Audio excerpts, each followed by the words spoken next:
우리가 너무나 당연하게 생각했던 금융의 규칙들 있잖아요. 그게 지금 바로 우리 눈앞에서 완전히 새로 쓰여지고 있어요.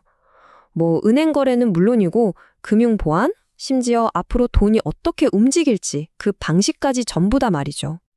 자, 그래서 바로 본론으로 들어가서 제가 좀 도발적인 질문 하나 던져볼게요. 지금 여러분이 쓰시는 그 은행, 과연 미래에도 그대로일까요?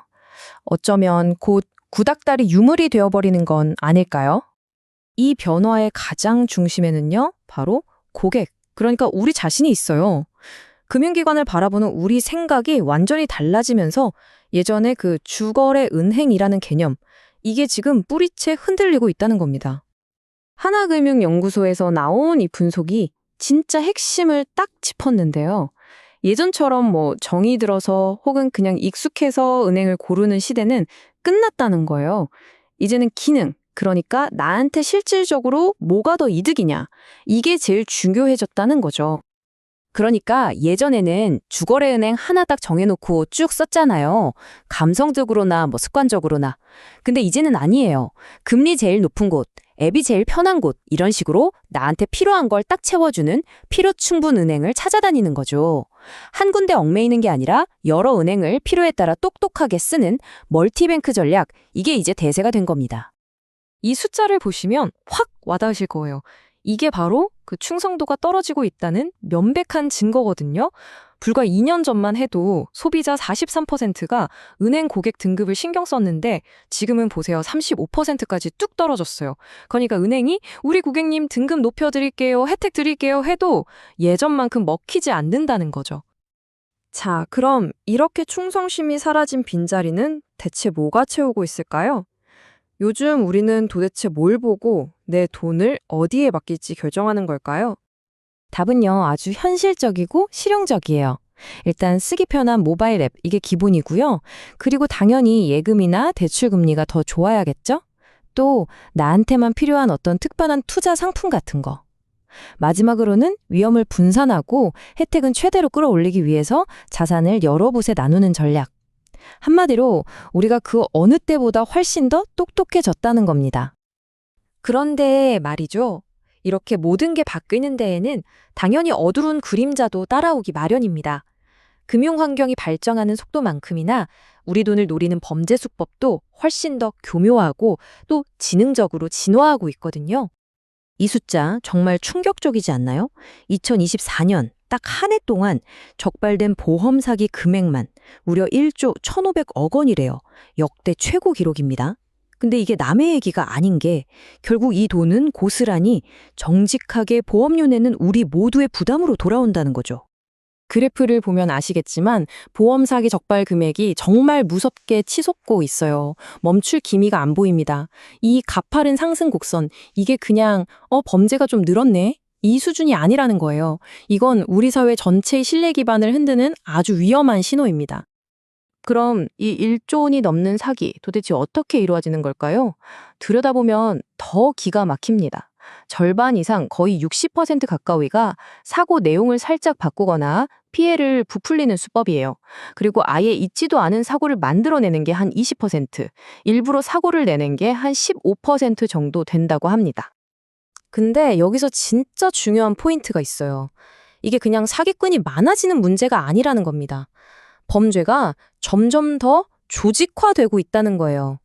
바로 이 그래프가 그 증거입니다. 보험 사기 사건 하나 터졌을 때 잡히는 사람이 점점 늘어나고 있죠. 이게 뭘 의미하겠어요? 더 이상 혼자서 저지르는 범죄가 아니라는 거죠. 이제는 병원 관계자, 보험 설계사까지 한 통속이 돼서 움직이는 아주 체계적인 조직 범죄가 되어가고 있다는 뜻입니다. 자, 그럼 이제 마지막으로 눈을 좀 더 멀리, 미래로 한번 돌려볼까요? 이렇게 고객은 변하고 위협은 진화하는데 과연 큰 돈들은 지금 어디로 향하고 있을까요? 금융산업의 새로운 먹거리가 있는 곳, 그 최전선을 한번 살펴보겠습니다.